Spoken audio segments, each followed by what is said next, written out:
do news analysis UPSC IAS YouTube channel dated September 7, 2023. Here are the list of displayed here are the list of news articles that we are going to discuss today. So without much delay, let us get into the first news article discussion.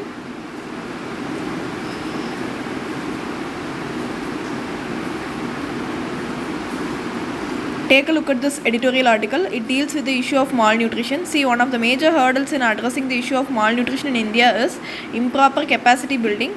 This editorial, through a case study, highlights how a proper counseling and a monitoring mechanism can help solve the issue of malnutrition in India. So in this news article discussion, we will address the points mentioned in the editorial article. Before that, the syllabus relevant to the news article is highlighted here. For your reference, you can go through it. Now let us start the discussion by understanding the basic about malnutrition. See, when the prefix mal is attached to any word, it means it is inadequate or improper. So malnutrition simply means inadequate nutrition or improper nutrition. Malnutrition is a gentle term that refers to all form of poor nutrition. It is most often associated with undernutrition. Here, undernutrition is inadequate nutrition resulting from inadequate consumption of nutrients, poor absorption of nutrients or excessive loss of nutrients. Undernutrition results in wasting, stunting, but don't forget that malnutrition not only includes undernutrition but also of overnutrition. Overnutrition is the opposite of undernutrition, which means getting more nutrients than needed. Overnutrition also occurs when there is an excess intake of specific nutrients, which results in deficiency in other nutrients. Other nutrients leads to overweight, obesity, and diet-related non-communicable diseases like heart disease, stroke, diabetes, and some cancers. This is about malnutrition. Now, what about the prevalence of malnutrition in India? So far, as per the recent report of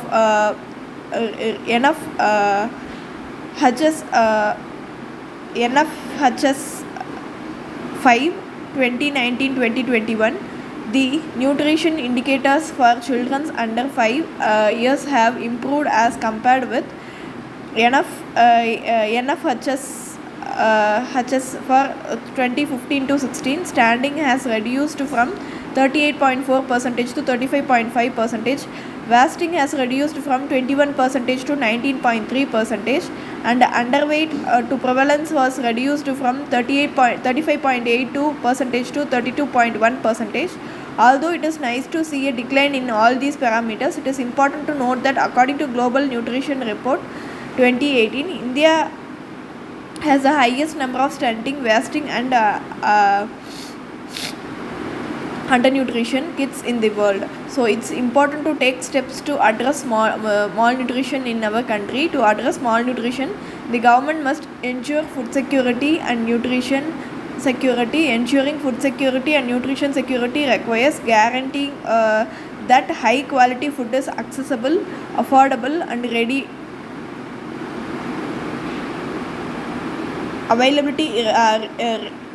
day available. Our government for its parts has taken various steps to address the issue of malnutrition. Now let us see a few initiatives taken by government.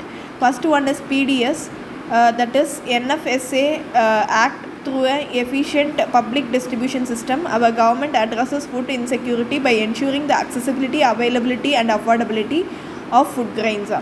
The second one is Integrated Child Development Services, ICDS. It aims to improving the nutritional health status of children below the age of 6 years and pregnant and lactating mothers. It provides services like supplementary nutrition, health checkups, immunization, and early childhood care and education. The next one is midday meal scheme. This program provides a free healthy meals to school children. This scheme helps to increase nutritional intake and encourage school attendance. This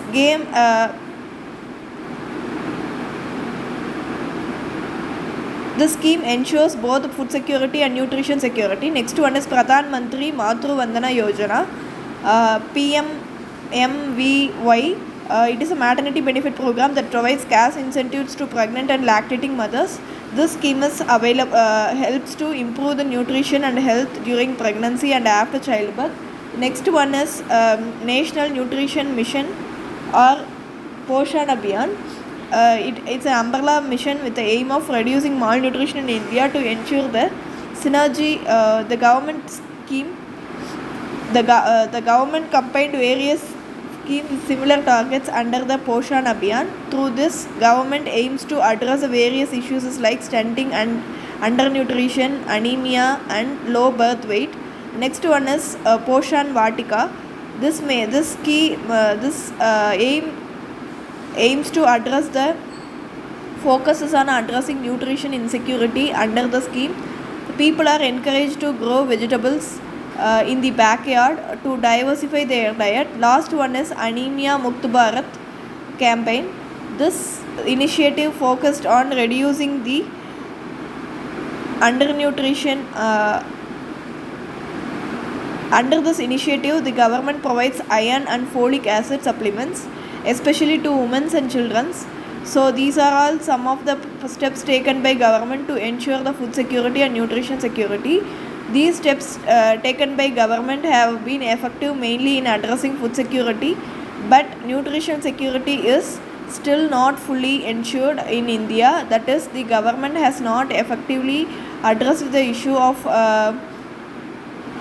health and hunger. Now, why is the government facing issues in ensuring nutritional security? See, the first hurdle is people no proper knowledge regarding the eating and feeding practices. Next hurdle is myth and pseudo science regarding the food that is spread in social media. The last major hurdle is increased accessibility to the highly processed foods. All these hurdles can be overcome if the government can ensure the behavioral change among the people. So the government took some steps under Poshan Abhiyan. The government included the social and behavioral change communication SBCC components under the Poshan Abhiyan. Here SBCC is a various steps to promote changes in the knowledge, belief on behaviors. So the government, to increase the awareness and bring about behavioral change, started taking various steps like bicycle rallies, plantation of Poshan Vatikas, celebration of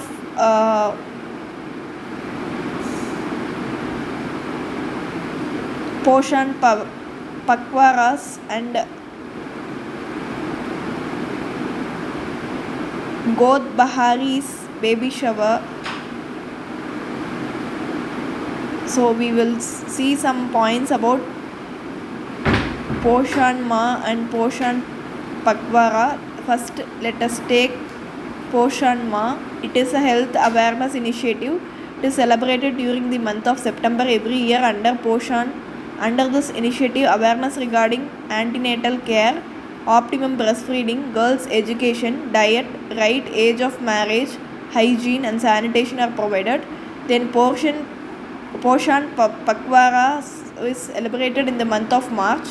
Pakwara aims to raise awareness about the importance of nutrition and promote healthy eating habits.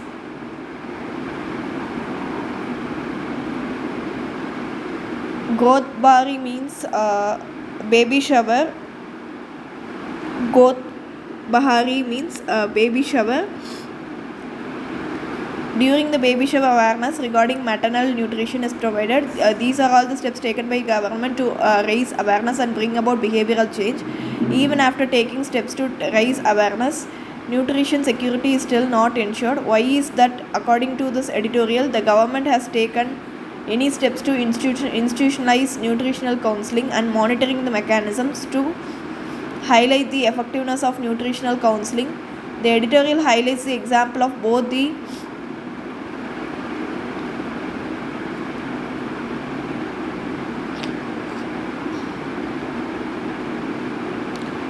Laika and Abia in ensuring nutritional security in Bemetara. Bemetara is a district in Chhattisgarh. It is agriculturally rich. The districts are economically well off, and the district is not excel affected. But the thing is that this district had a high incidence of severe acute malnutrition children. See, the issue in this particular district is not about the accessibility or affordability, but lack of proper knowledge to address this issue. The state government launched the both Laika both Laika Abhiyan literally means the Healthy Child Mission.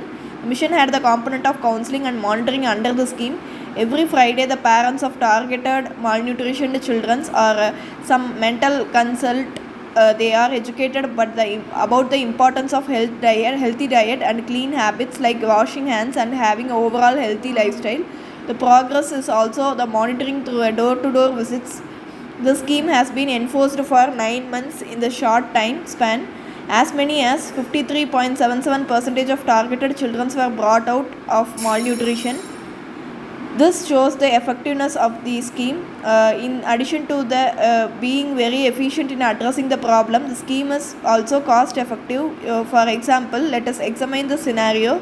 Instead of offering nutrition counseling, the government opts to tackle the issues of nutrition insecurity by supplying nutritious cooked meal. This approach demands substantial financial resources, and it also faces the issue of leakage. However, under both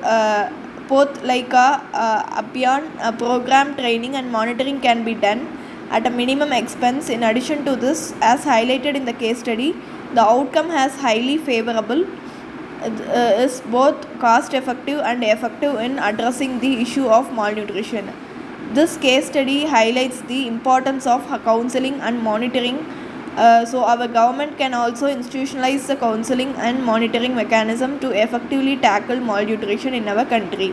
That's all regarding this news article discussion. In this news article discussion, we saw the steps taken by the government to malnutrition and the hurdles faced by the government and the importance of institutionalizing the nutritional counseling. So with these points in mind, move into the next news article discussion. Take a look at this news article. This news article talks about achievements of India in ongoing G20 presidency. So in a democracy, the party in power doesn't matter, the well-being, right? The prosperity of the people should always be focused in that line. Various steps taken by the present government of India is appreciable one. Such move is making the best out of G20 presidency. This news article is very special because it is written by our Prime Minister Narendra Modi. So without wasting much time, we shall see some of the important points mentioned in the news article. See, as you all know, India has coined the optimistic slogan Vasudhaiva Kudumbakam for G20 Summit 2023. Vasudhaiva Kudumbakam means one earth, one family, one future. See, the idea here is to encourage progress as one universal family transcending borders and languages and the ideologies, but the world order after the pandemic is very different from the world before it. There are three important changes in the post-pandemic world order that should be noted down. Firstly, there is a growing realization that a transition from a GDP-centric to human-centric view of the world is needed. Secondly, the world is recognizing the importance of resilience and reliability in global supply chains. Thirdly, there is a collective call for boosting multilateralism through the reforms of global institutions. Our G20 presidency has played the role of a catalyst in all these three shifts. For example, in December 2022, when India took over the presidency from Indonesia, India insisted on the mindset shift that should focus on mainstreaming the marginalized aspirations of the developing countries. The Global South and the Africa. At the very beginning of its presidency, India hosted the Voice of Global South Summit virtually in January 2023 with representatives from 125 countries. The purpose of the summit is to gather the inputs and the ideas from the Global South. The surprising fact here is that the summit recorded the largest ever participation from African countries, and India even pushed for inclusion of African Union as a permanent member of the G20. This shows that G20 presidency under India is committed towards inclusiveness. Secondly, as you all know, an interconnected world means our challenges across domains are interlinked. So, India took many steps to coordinate efforts for global issues. For example, we are in the midway of 2030 agenda, and many are noting with great concern that the progress on sustainable development goals, that is SDGs, is off track. That is, it is not in the track itself. So the G20 2023 action plan on accelerating progress on SDGs will spearhead the future direction of the G20 towards implementing stages. Apart from these two, the author highlights efforts towards combating climate change. See, many nations in global south are still developing, so addressing climate change must be a supplementary goal for them. Even they can attain this goal earlier if they are matched with measures on climate finance and technology transfer. So instead of focusing on just setting limits on what should not be done, we should move to a more constructive attitude focusing on what can be done to fight the climate change. One kind of such suggestion by India is the Chennai high level principles. In short, Quartus HLPs for a sustainable and resilient blue economy. This HLB focuses on keeping our oceans healthy. Secondly, under India's presidency, a global ecosystem for clean and green hydrogen will emerge along with a Green Hydrogen Innovation Center. Thirdly, similar to the International Solar Alliance launched in 2015, India has now launched the Global Biofuels Alliances. See, this alliance will support the world to enable energy transition that are consistent with the advantages of a circular economy. According to the author, democratizing climate action is the best way to impart momentum to the moment of combating climate change. Just like individuals making daily decisions based on their long term health, they can make lifestyle decisions based on the impact on the planet's long term health. So, just like yoga become a global mass movement for wellness, India have also nudged the world with lifestyles for sustainable environment, in short as life. Apart from this, Government of India had proposed to the United Nations for declaring 2023 as an international year for millets. Apart from food and nutritional security, millet is boosting the climate smart agriculture globally as well. Thirdly, the author talks about the technology. Say, technology is a transformative, but it also needs to be made inclusive. In the past, the benefit of technological advancement have not benefited all sections of the society equally, but India over the last few years has shown how technology can be leveraged to narrow inequalities rather than widening them. For example, millions across the world that remain unbanked for lack of digital identities can be financially included through digital public infrastructure or DPI. CDPI is a digital network that enables countries to safely and efficiently deliver economic opportunities and social services to all residents. Imagine DPI like roads, which form a physical network that connects the people and provides access to a huge range of goods and services. India has recently developed its own DPI. It has been globally recognized as well. So, through G20 presidency, India will help developing countries to adapt, to build and scale the DPI to unlock the power of inclusive growth. Apart from this, India's G20 presidency is working on bridging the gender digital divide, reducing labor force participation gaps, and enabling a larger role for women in leadership and decision making. So, to conclude, India's G20 presidency is striving hard to bridge divides, dismantle barriers, and show seeds for collaboration that nourishes a world where united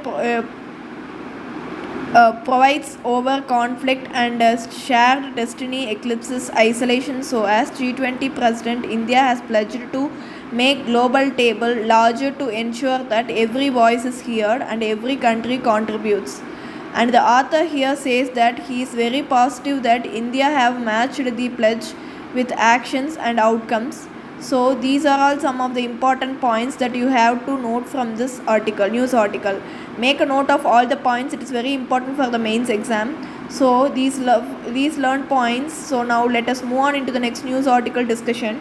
Now take a look at this editorial article. Recently, the use of the term Bharat instead of India in the invitations for G20 summit has created a debate about country's name and its historical implications.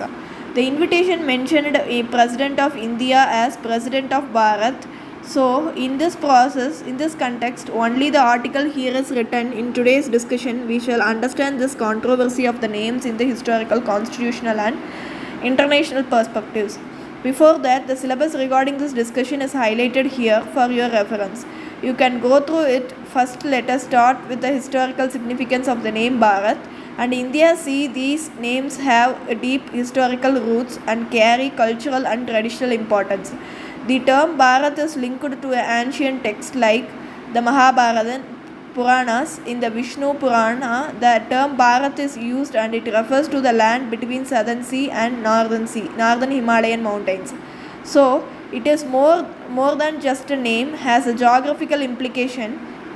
Now if we take the name, it is derived from the name of the Indus River. The Greek were the first to use this name and Europeans adopted this name later. India became the official name of the country after British colonial rule. So both these two names have ideological significance as they reflect the diverse values, beliefs and heritage of the country. Also note that during Afghan and Mughal rule, the northern part of Indian subcontinent were called as Hindustan, and this word Hind is derived from the Arabic language. Now we shall see what is the debate during the time of independence. See, there was an argument about the name India. After the independence, Pakistani leaders wanted India to be called either Hindustan or Bharat. India disagreed and said it was the direct successor to the British India. While Pakistan was separated from India, then the matter was settled in favor of India. So we claimed the name India in the international arena and got membership in the United Nations. Next, we shall discuss the constitutional aspect of these names. In the English version of the Constitution, Article 1, Class 1 starts with the India, that is Bharat, in Hindi version of our Constitution. Article 1 read as Bharat, India, which means Bharat, that is India. So in Hindi version, the primacy is given to the word Bharat, and in English version, the primacy is given to the word India. So both the names were used in the official documents according to the language of the document. It means whenever the English language was used, the term English India was applied, and whenever the Hindi was used, the term Bharat was applied.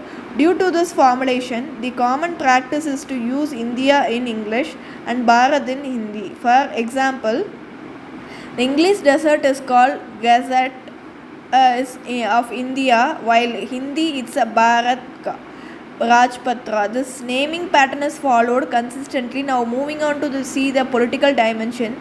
See, India's renaissance gave rise to an idea that all people in Indian subcontinent formed a single nation.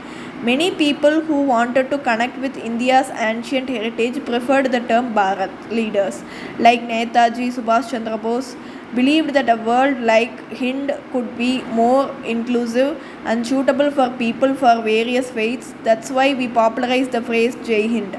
Even in recent times, President of India concluded her Independence Day speech by saying Jai Hind, Jai Bharat, giving emphasis to both the terms. Recently, some opposition parties have formed a group called India. It stands for Indian National Developmental Inclusive Alliance. This has created a political dimension to the use of these names. So, in conclusion, the names Bharat and India both have a complex history, ideological, constitutional, and international implications. Changing the name of the country will require a constitutional amendment, with a two-third majority vote from both the houses of the parliament. Also, changing of the names does not affect the basic structure doctrine. Many fears that the central government started using the name Bharat in English documents and may drop the name India. It also raises a concern that this change might alienate the part of the country that still uses the name India. That's all regarding this news article. In this news article, we saw some of the historical, constitutional and international perspective of the controversy of the names India and Bharat. With these learned points, now let us move on into the next news article. Take a look at this opinion page article. Today, that's 7th September, is annually celebrated as International Day of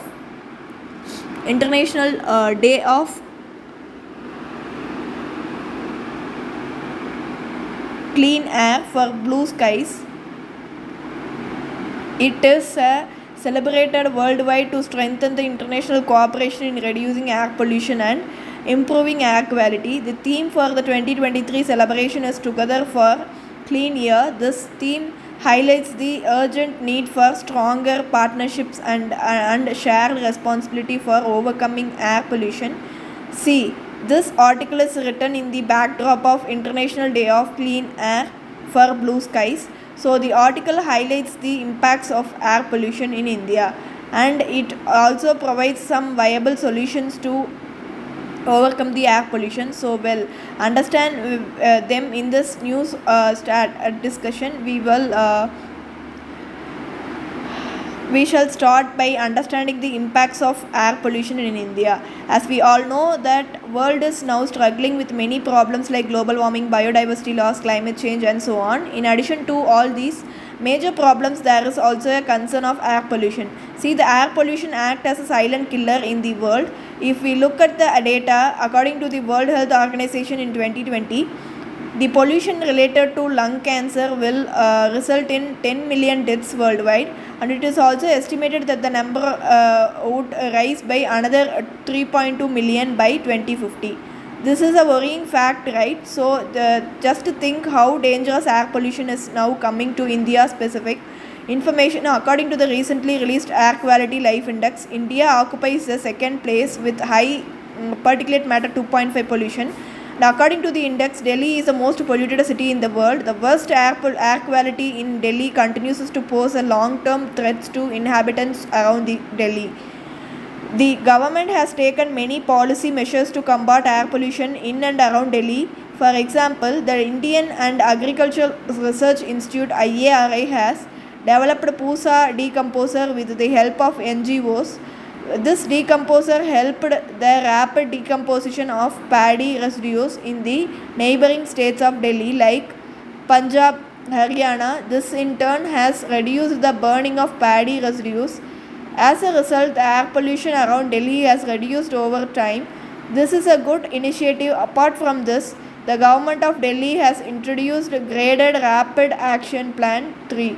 This plan bans all the construction activities in and around Delhi except those of national importance. See, the construction work is also one of the major contributor of air pollution. So banning the unnecessary construction work in Delhi has resulted in improved air quality. These kinds of policy measures have brought some significant improvement in the air quality indexing in Delhi.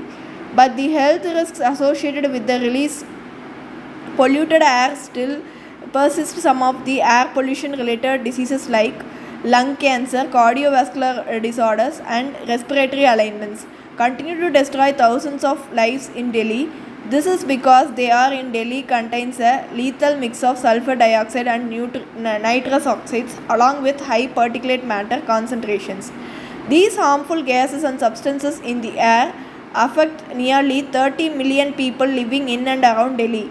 The air pollution is harmful particularly to the less immune individuals like pregnant women, children and the elderly. As per a Lancing report, in India, 1.67 million population related deaths were attributed to air pollution in 2019. This accounts for nearly 17.8% of the total deaths in the country. From these data, we can observe that the operation is one of the major problem in India and it has to be uttered at a rapid pace. So now coming to what can be done to reduce the air pollution in India.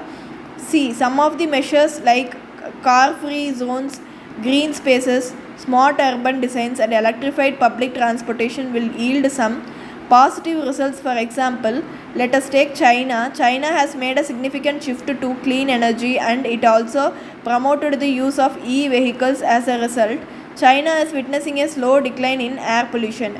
Apart from China, some other Asian countries like Taiwan and Vietnam are undertaking measures to reduce the open straw burning and this resulted in reduced air pollution. So these kinds of best measures can be followed by India to reduce the air pollution. Apart from this, UNESCO has also proposed some initiatives to combat air pollution.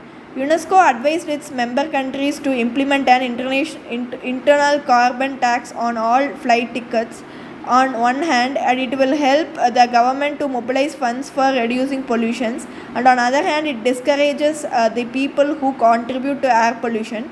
Apart from this, UNESCO also insists the countries to make investment in emission reduction measures. If India efficiently follows these steps, the air pollution can be reduced significantly.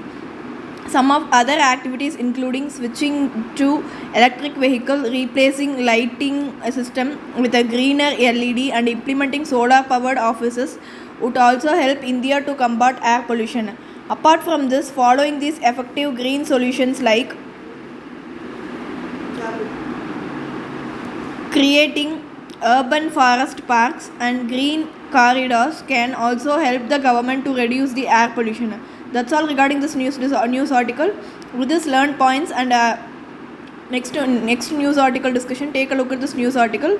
According to the news article, yesterday in a protest meeting at Chennai, founder Mr. Tol Tirumavalavan criticized the PM Vishwakarma Yojana.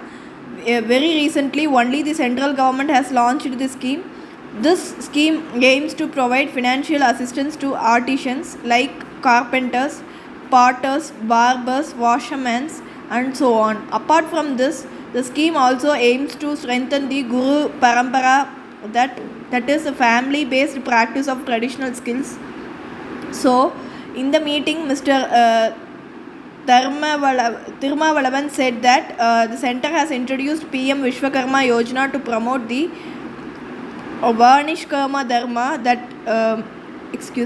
is Varnashrama Dharma. So what is Varnashrama Dharma? It is a Sanskrit name given to the devotional structure of Indian society.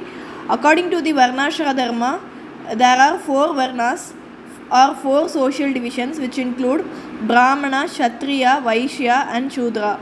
The Brahmana refers to the priest class, the Kshatriya refers to the noble class like kings, then Vaishya refers to the common people like traders, artisans, farmers and so on. Finally, Sudraj refers to the servant class. He said that Yojana promotes Varnashrama Dharma because the scheme aims to strengthen the family-based practice of traditional skills. That is, the scheme encourages the son or daughter of an artisan to learn and practice the traditional skills carried out by their parents. So, according to him, the scheme promotes the social divisions formulated by the Varnashrama Dharma. This is about the news article given here in this background. Let us quickly go through some of the points about PM Vishwakarma's Yojana. It was recently launched by Union Cabinet. As I already said, it is a central sector scheme, which means that the scheme is fully funded by the central government. The scheme was set up with a financial outlay of 13,000 crore. Note that the scheme is going to be carried out for a period of 5 years. That is from financial year 2023 to 2024 to financial year 2027 to 2028. Talking about its objective, the scheme aims to strengthen and nurture the Guru Shishya Parampara or family-based practice of traditional skills. This means that a scheme promotes the passing down of skills within families that are engaged in artworks and craftsmen and making. In addition to the scheme also aims to improve the quality of the products and services of artisans and crafts. The scheme also aims to improve the reach of products and services of artisans and craft people by integrating them with the domestic and global value chain. So these are all some of the objectives of the scheme. Now what can be done under the scheme? See, under this particular scheme, artisans and the craft people will be provided, recognition is provided through the PM Vishwakarma certificate, the ID card. In addition to this, the artisans and craft peoples are provided with the credit support of up to 2 lakh rupees. Note that the credit will be provided with a concessional interest rate of 5%. Apart from this, the scheme will provide skill upgradation toolkit initiative and marketing support to artisans and craft people. Note that in the first instance, a total of 18 traditional trades will be covered under PM Vishwakarma. The trades are displayed here. You can go through it. So these are some of the important things that you have to remember about PM Vishwakarma Yojana. With these learned points, now let us move on into the next news article discussion. Take a look at the news article.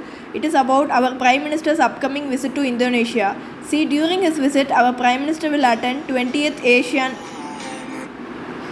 ASEAN India Summit and 18th East Asia Summit in Jakarta. While departing to Indonesia, our Prime Minister mentioned that Association of Southeast Asian Nations, ASEAN, is an important pillar of India's Act East policy. So, in this context, we shall see some of the points about India's Act East policy. Before the Act East policy, we have the Look East policy.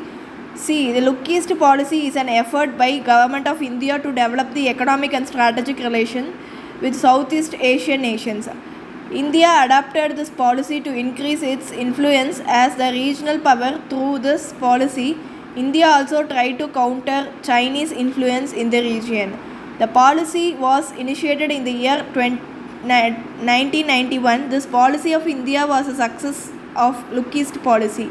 Led Indian Foreign Ministry officials to develop another policy which is action oriented and outcome based. This led to development of Act East policy. India's Act East policy was announced in 2014 as a successor to the Look East policy. This policy focused on the four things, which is cultural, commerce, connectivity, capacity building. See, at least policy extends its area of action beyond Southeast Asian region to cover whole of Asia Pacific. The policy covered even East Asian countries like Republic of Korea and Japan. Through this policy, new relationships and strategic partnerships were forged by India with Philippines, Malaysia and Vietnam. Through policy, also India aims to prevent the dominance of China in both the South China Sea and Indian Ocean. In addition to increasing its regional influence and countering China, India through Act East policy also aims to foster economic relations with the region. As a part of this, the focus is on opening up markets and investment opportunities. This can lead to increased trade investment and economic growth for both India and its partner countries. So that's all about the India's Act East policy. With these learned points, now let us move to the next part of the news article discussion, which is a preliminary practice question discussion. Now look at the first question. Which one of the following option is not the objective of PM Vishwakarma Yojana? 4 options are given. You have to choose the incorrect objective. So the correct answer here is option C. All artisans and craft peoples in India are covered in the scheme.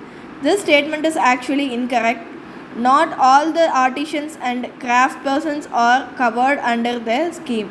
As of now, only 18 traditional trades are covered in the scheme.